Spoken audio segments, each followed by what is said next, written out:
Hello and welcome back to my channel, Boozy Bookish Thoughts. I'm Justine, or Jay if you prefer, and welcome to my new video. So I will preface this by saying that this will be a long video. Stay tuned. I'm going to try and make it interesting. This is the launch, or this is the first in a series that I plan to start called AuDHD Reader. Now, AuDHD Reader is going to be centered on, let's finish my wine. Fun. So this is a series where I talk about how being autistic and ADHD affect my how I am as a reader in general, how it impacts my understanding of books, how it impacts my reading habits. We will focus mostly on autism and ADHD, but we will also go into some of the other comorbid mental health issues that I encounter because of these conditions. So before anything else, I also do want to say that I do not have any degrees. I'm not a psychologist or a psychiatrist. I didn't even have a college level biology class. And I don't have the degrees to back up what I'm saying. However, I am a firm believer in the saying that the people who live with the condition are the experts. And so I live with these, this is how my brain is, so I think that I'm an expert. And while I will reference like standard definitions during my discussion, most of what I will talk about will come from my own experience. That being said, on the other hand, I also want to say that my experience is not universal. There are thousands of people who have autism and ADHD, and while many of them may have experiences or understandings similar to mine, there are also probably going to be thousands, equally as many people who have wildly different experiences. So all of these experiences are valid. We are not more or less disabled than each other. We are all just experiencing the same conditions in different ways. So all experiences are equally valid. All that being said, so that's like my kind of preface done. Today we will be talking a little bit about executive functioning and how that affects my reading habits. So I'm sure if you've spent any amount of time on BookTube, you would have seen that there are booktubers who read 100 or 200 plus books every year, and they read over dozens of books a month. And realistically, that's never going to be me. And the reason for that is because of my struggles with executive functioning. Now, what is executive function, or what are executive functioning? So executive function are high-level brain processes or skills which manage thought and action. Think of your executive functioning as a kind of project manager. They're the ones in charge in your brain to make sure that projects are thoroughly planned, get started on time, that they are hitting the right key performance indicators, and that they are getting adjusted and adapted as the whole process progresses. Aside from that, they're also in charge of making sure the team stays motivated and engaged so that they can continue working on this project at a high level. So think of that as your executive functioning. Now, executive functioning, these kind of processes are impaired in a lot of neurodivergent people. However, impairment can also result from things like trauma to the frontal lobe of the brain. Now, this kind of struggle with executive functioning is called executive dysfunction. So imagine that, going back to the analogy of a project manager, imagine that for most people, they have a project manager with like 10 plus years experience. They've got an MBA, they've got Monday.com, Asana, Grammarly, all the other tools that they need, a full-on paid Word, Microsoft suite, they've got everything that they need to do their job right. That doesn't mean they have sick days. Of course they have sick days. Sometimes they hit speed bumps and all that. But otherwise, this project manager has got it under control, you know? However, for me, as autistic and ADHD, all I've got up here is a project assistant who is working off of a Windows 97 computer with a pirated version of Microsoft, and who has no training and has not had a day off in several years. So you can understand that my brain, this guy, this project assistant, is very easily overwhelmed. He is very easily overwhelmed by the sheer amount of work that he has to do and by the lack of skills that he has in order to cope with the amount of work that he needs to do. And you might be thinking, okay, well, so that means you do bad in your job or whatever. You need accommodations or things like that. But it affects so much more than just project management. If you think project management only as a job, then yeah, okay. But there are so many other projects that we need to do just to survive in this world. So things like Project Don't Die. This involves the executive functioning, which it involves required to eat, prepare food, drink on time, drink water at a reasonable rate, to maintain an exercise habit. There's also Project Adulting, which has activities and programs such as doing the laundry, paying bills on time, holding down a job. And then there's also Project Have Fun, which is the main focus of this video. So Project Have Fun is where things like reading and maintaining hobbies come into play. Now, under Project Have Fun, so let's talk about Project Have Fun a little bit more. Now, just because something is fun or I enjoy doing it, it doesn't mean that it escapes from the stress that is the overworked and underpaid project assistant that is my executive function. For instance, executive function is responsible for initiating tasks. So the very fact that switching from doing one thing, or doing nothing for that matter, from doing one thing to doing the thing that I want to do, executive function is responsible for that.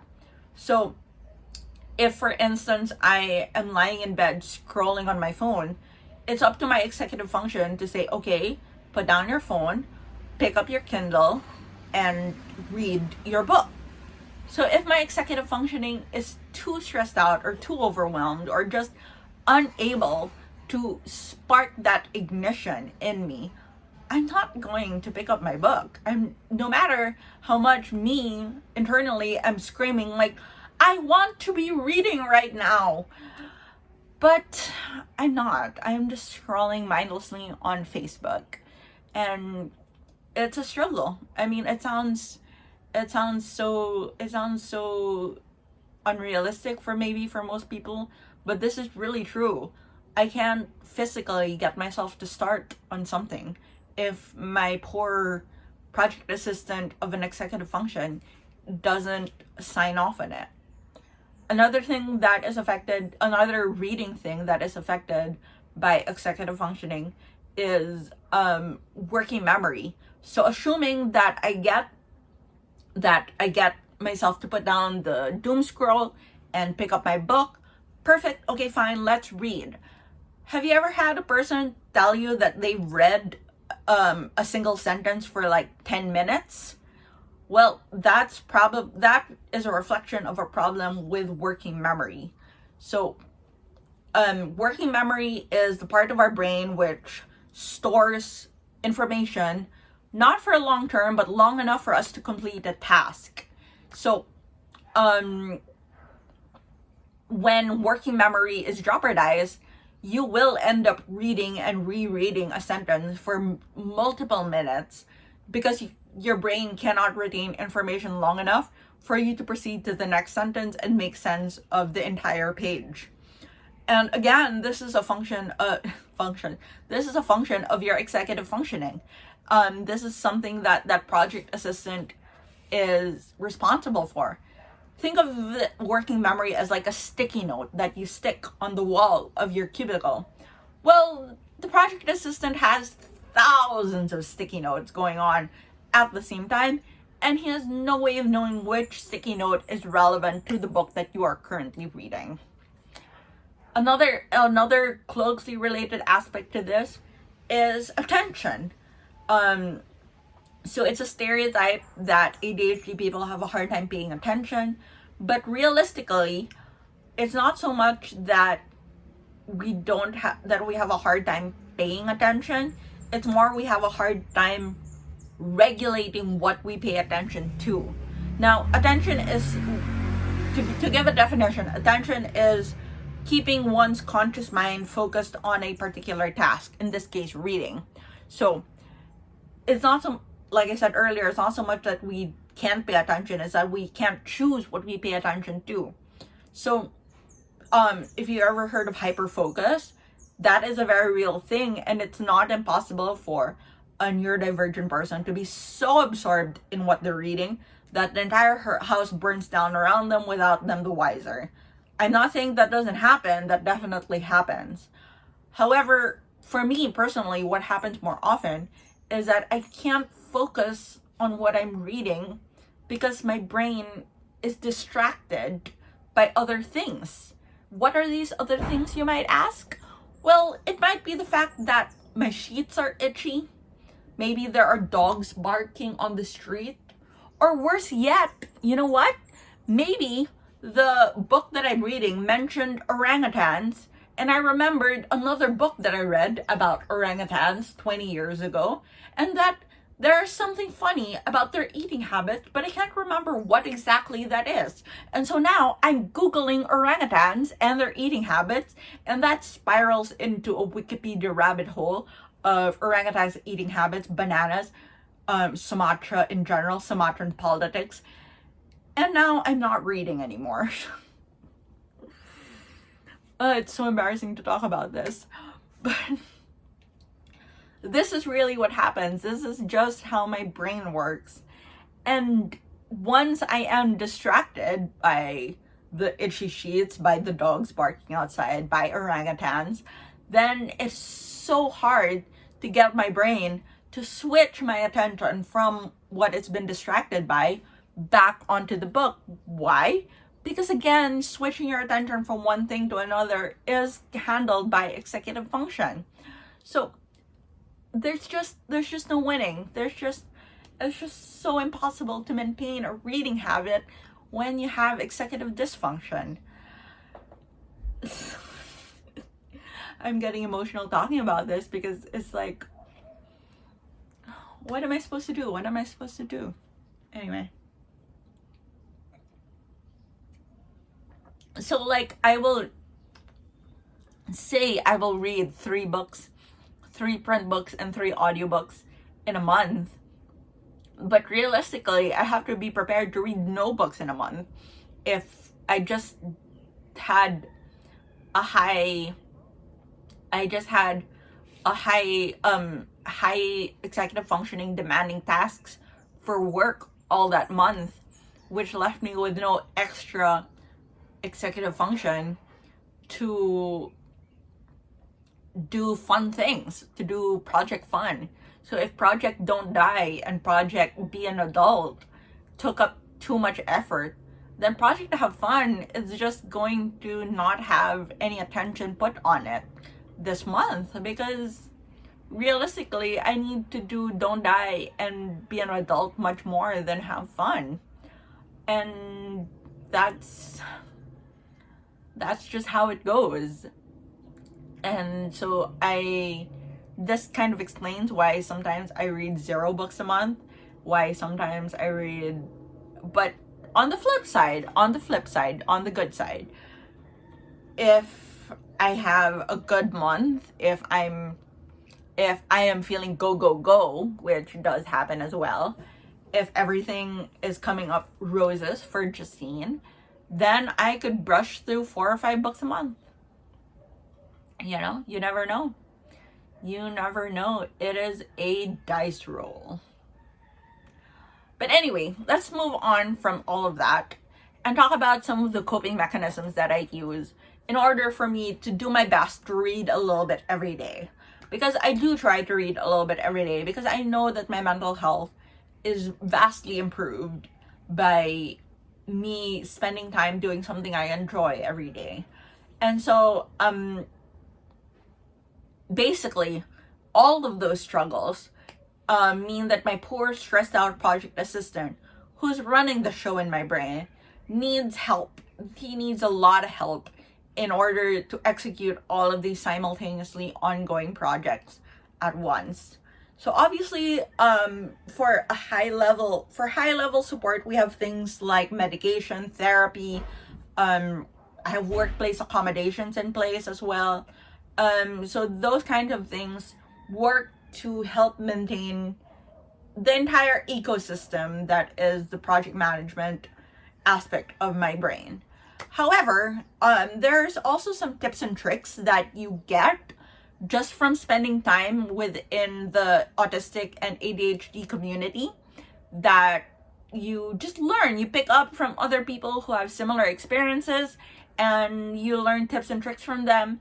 And also some things that you learn just through trial and error, through doing things, trying things out that might work for you, that might not. So these are some of the things that work for me. And the first is when I am having a low executive function day, when I just cannot even.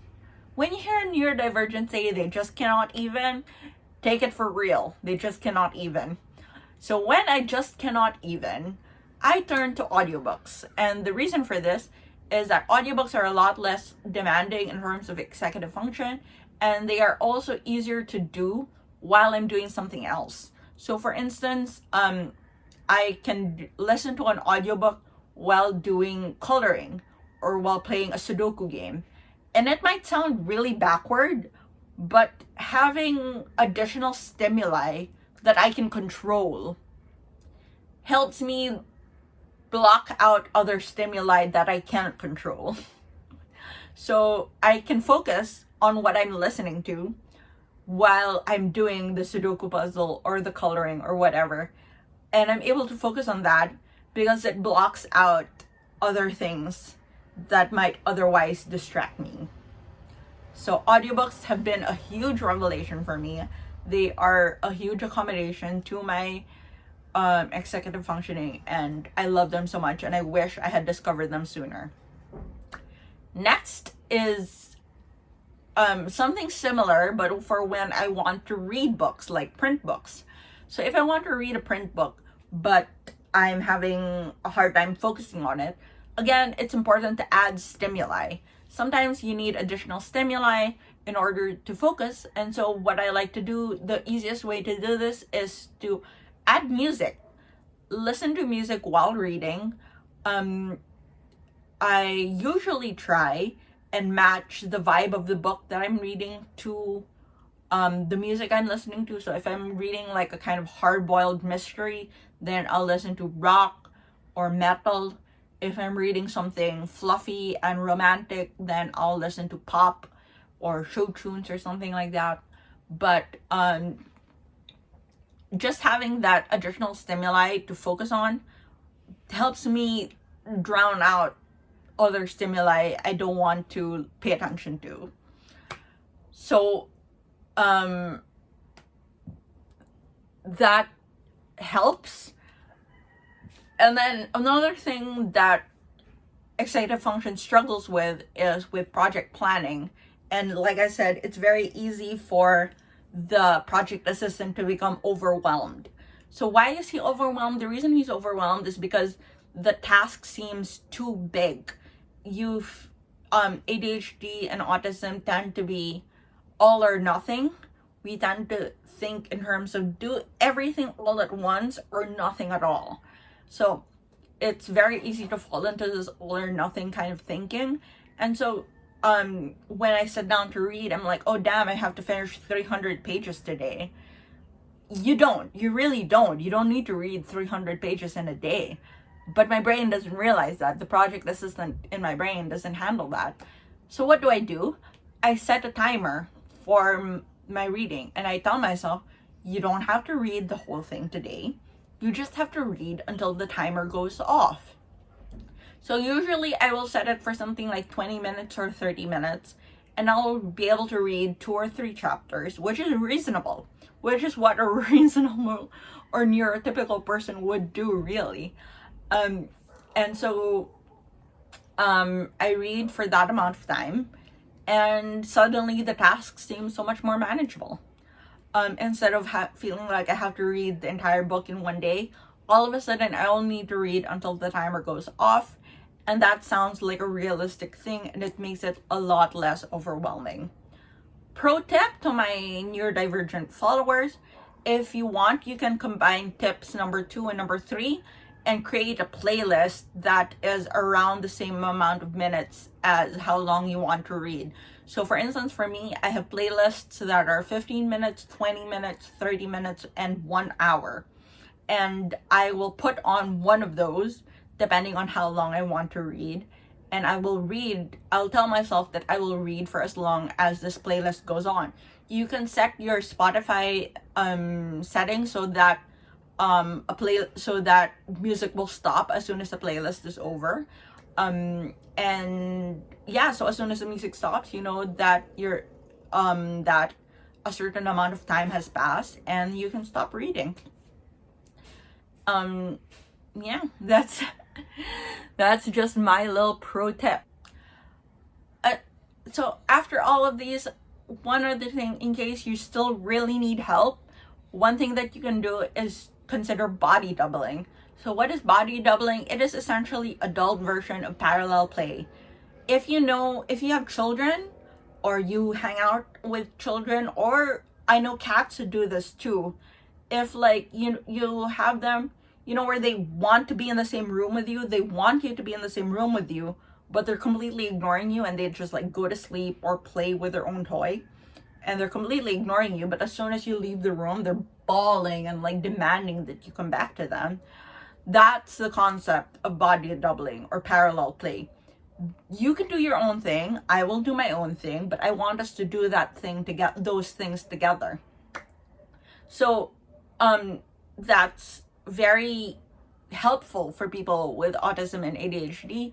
It gives us a sense of accountability and a sense of companionship. And so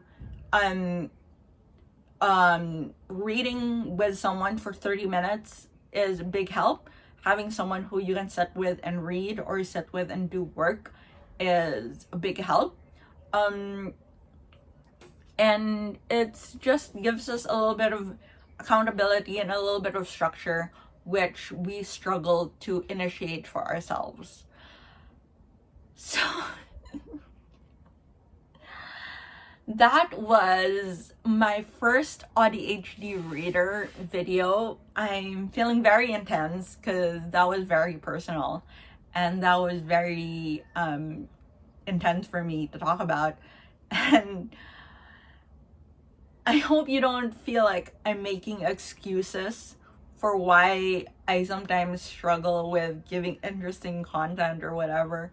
And I hope you don't feel like I'm making excuses but I really shouldn't think that way. I shouldn't think that way because I'm disabled, and my disability is not an excuse.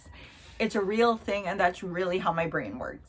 And I just want everyone who watches this video to understand that a little bit more, and to be a little bit more empathetic to people they know who struggle with things like this. So if you have further questions about executive functioning, or about how this affects reading or everyday life in other ways, please leave them down in the comments. I will do my best to answer all of them. Again, keep in mind, I'm not a trained psychologist or psychiatrist. I'm just one person who lives with autism and ADHD, and I'm just trying to spread the word on how these things affect my life. And so in the meantime, cheers, and stay tuned for wine and book night in a week. I'm feeling awkward. I don't know how to transition. Like, comment, subscribe, all that fun stuff, and cheers.